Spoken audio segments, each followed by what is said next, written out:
नमस्कार, आप देख रहे हैं 4 PM और मैं हूं आपके साथ सिमरन। गुजरात में ग्राम पंचायत चुनावों की तारीखों का ऐलान हो चुका है। राज्य निर्वाचन आयोग ने बुधवार को घोषणा की है कि 8,326 ग्राम पंचायतों में सरपंचों और पंचायत सदस्यों के चुनाव के लिए 22 जून को मतदान होगा। इस बार के चुनाव में अन्य पिछड़ा वर्ग के लिए 27% आरक्षण लागू होगा, जो जावेरी आयोग की सिफारिशों के आधार पर गुजरात सरकार द्वारा स्वीकृत किया जाएगा।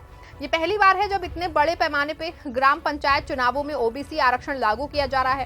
वहीं चुनाव कार्यक्रम की घोषणा के साथ ही गुजरात में आदर्श आचार संहिता लागू हो गई है। मतगणना की तारीख 25 जून निर्धारित की गई है।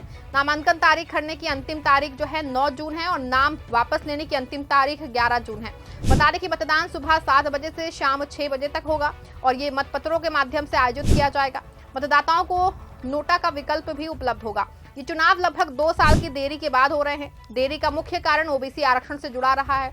गुजरात सरकार ने 2023 में जावेरी आयोग की रिपोर्ट के आधार पर स्थानीय निकायों, ग्राम पंचायतों, नगर पालिकाओं और नगर निगमों में 27% ओबीसी आरक्षण लागू करने का फैसला किया था। इस नीति को लागू करने के लिए प्रत्येक कार्ड में ओबीसी आबादी की गणना और सीटों का सीमांकन आवश्यक था, जिसने चुनाव प्रक्रिया को जटिल और समय लेने वाला बना दिया। वहीं राज्य निर्वाचन आयोग ने बताया है कि 8,326 ग्राम पंचायतों में 4,688 सामान्य या मध्यावधि चुनाव होंगे, जबकि 3,638 में उपचुनाव आयोजित किए जाएंगे। ये चुनाव गैर दलीय आधार पर लड़े जाएंगे, यानी कि उम्मीदवार व्यक्तिगत रूप से मैदान में उतरेंगे। हालांकि कई उम्मीदवारों का संबंध राजनीतिक दलों से हो सकता है।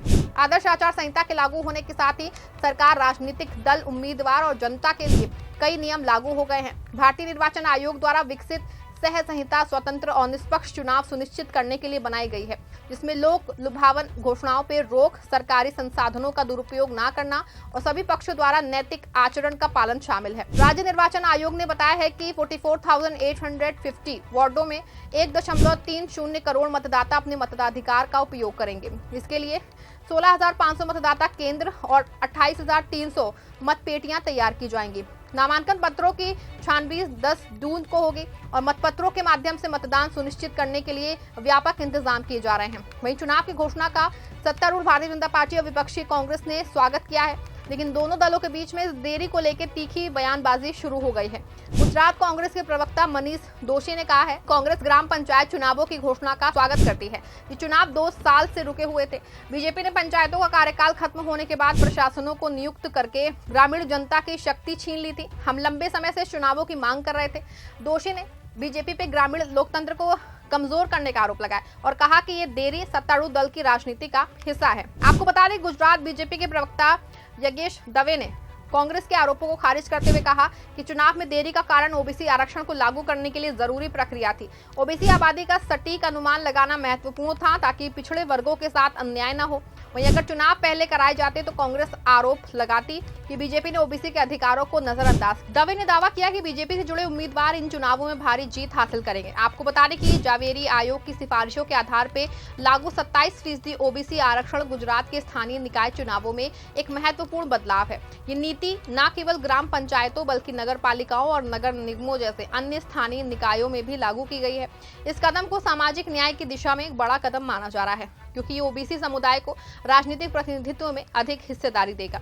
हालांकि इस नीति को लागू करने में कई चुनौतियां आई। ओबीसी आबादी की गणना और वार्डों में सीटों का आरक्षण एक जटिल प्रक्रिया थी। इसके कारण चुनाव में देरी हुई।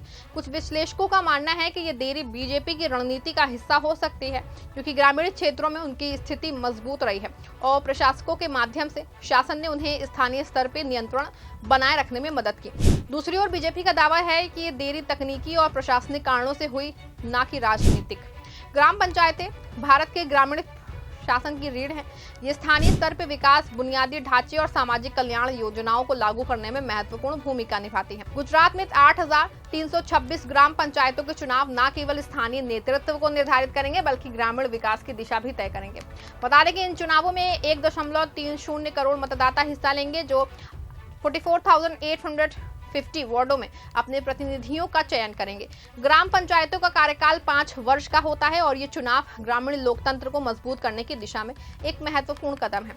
चुनाव प्रक्रिया के दौरान कई चुनौतियां सामने आ सकती हैं। आदर्श आचार संहिता का पालन सुनिश्चित करना, मतदाता जागरूकता बढ़ाना और निष्पक्ष मतदान प्रक्रिया आयोजित करना राज्य निर्वाचन आयोग के लिए बड़ी जिम्मेदारी होगी। इसके अलावा गैर दलीय आधार पर होने के बावजूद इन चुनावों में राजनीतिक दलों का प्रभाव स्पष्ट दिखाई देता है। बीजेपी और कांग्रेस दोनों ही ग्रामीण क्षेत्रों में अपने प्रभाव को बढ़ाने के लिए सक्रिय है। वहीं कुछ विश्लेषकों का मानना है कि ओबीसी आरक्षण लागू होने से ग्रामीण क्षेत्रों में सामाजिक समीकरण बदल सकते हैं।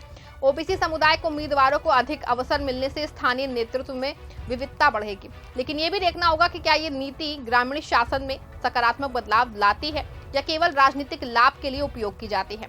गुजरात के 8,326 ग्राम पंचायतों में 22 जून को होने वाले चुनाव ग्रामीण लोकतंत्र के लिए एक महत्वपूर्ण अवसर है। 27% ओबीसी आरक्षण का लागू होना सामाजिक समावेश की दिशा में एक बड़ा कदम है, लेकिन 2 साल की देरी ने कई सवाल भी खड़े किए हैं। बीजेपी और कांग्रेस के बीच तीखी बयानबाजी से स्पष्ट है कि ये चुनाव केवल स्थानीय शासन तक सीमित नहीं रहेंगे, बल्कि इसका प्रभाव राज्य की व्यापक राजनीति पर भी पड़ेगा। राज्य निर्वाचन आयोग की जिम्मेदारी है कि वो निष्पक्ष और पारदर्शी चुनाव सुनिश्चित करे, ताकि ग्रामीण जनता का विश्वास लोकतांत्रिक प्रक्रिया में बना रहे। 25 जून को मतगणना के बाद ये स्पष्ट होगा कि गुजरात के ग्रामीण क्षेत्रों में नेतृत्व की कमान किसके हाथ में होगी। इस खबर में बस इतना ही। आप देखते रहें 4 PM न्यूज नेटवर्क।